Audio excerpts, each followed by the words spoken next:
Bonjour à tous et à toutes, ravi de vous retrouver pour ce 3e épisode. Bonjour tout le monde.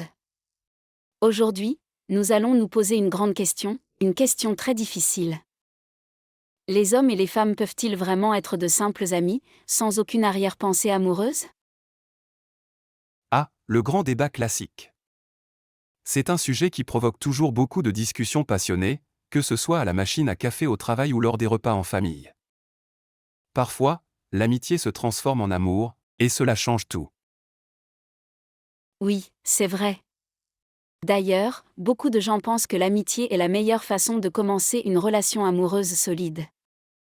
C'est souvent beaucoup moins stressant que les rendez-vous avec des inconnus sur Internet. Quand tu es ami avec quelqu'un, tu es déjà à l'aise. C'est tout à fait juste. Ton meilleur ami ou ta meilleure amie, c'est la personne que tu connais le mieux au monde. Tu lui dis tout. Tu partages tous tes secrets, tes peurs, tes réussites. Il n'y a pas de mensonge entre vous. Exactement, Marc. Tu aimes ses qualités, mais tu acceptes aussi ses défauts les plus énervants. Tu les connais par cœur. Par exemple, si ton ami est toujours en retard, tu l'acceptes parce que tu l'aimes en tant qu'ami. Mais c'est une frontière très dangereuse, non? Si tu tombes soudainement amoureux de ton ami, toute la dynamique change. Le petit café de quartier où vous allez tous les jours pour discuter devient différent. Tu y penses d'une autre manière, ça devient un lieu romantique dans ta tête. C'est un excellent point. J'ai un exemple parfait avec une amie qui s'appelle Julie. Depuis 10 ans, elle avait un meilleur ami. Ils faisaient tout ensemble. Et un soir d'hiver, après une fête, elle a embrassé son meilleur ami. Au début, le lendemain matin, c'était très bizarre pour eux. Elle m'en parlait tout le temps au téléphone, elle était paniquée à l'idée de perdre son ami. Je peux imaginer le stress. Et maintenant, que s'est-il passé pour eux? Ils sont toujours en couple où ils ne se parlent plus? Oui, maintenant c'est officiellement son petit ami. Ils vivent même ensemble depuis 2 ans et ils ont adopté un chat. Elle m'a dit récemment que c'est la relation la plus forte qu'elle a jamais eue dans sa vie.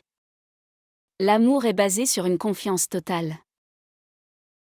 Ils ont eu énormément de chance que ça fonctionne. Parfois, si ça se passe mal et que les sentiments ne sont pas partagés, on perd un ami précieux. Et perdre un ami, c'est le pire sentiment possible, c'est une grande tristesse. C'est le grand risque qu'il faut accepter.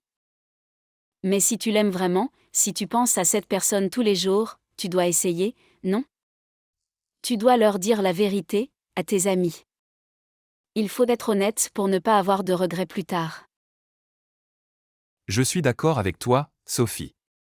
J'en suis totalement convaincu. La communication est la clé. Faisons le point sur le vocabulaire d'aujourd'hui pour nos auditeurs. Un meilleur ami est une personne qui te comprend et que tu aimes profondément. C'est bien résumé.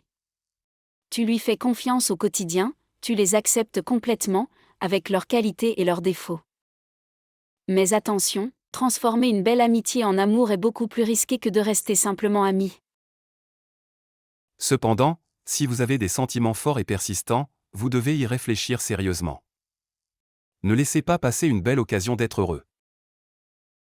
Et vous, chers auditeurs, qu'en pensez-vous? Avez-vous déjà vécu cette situation? Dites-le nous dans les commentaires. On se retrouve la semaine prochaine pour notre dernier épisode de cette série, où nous parlerons de l'amour moderne et de la technologie. Au revoir et bonne journée.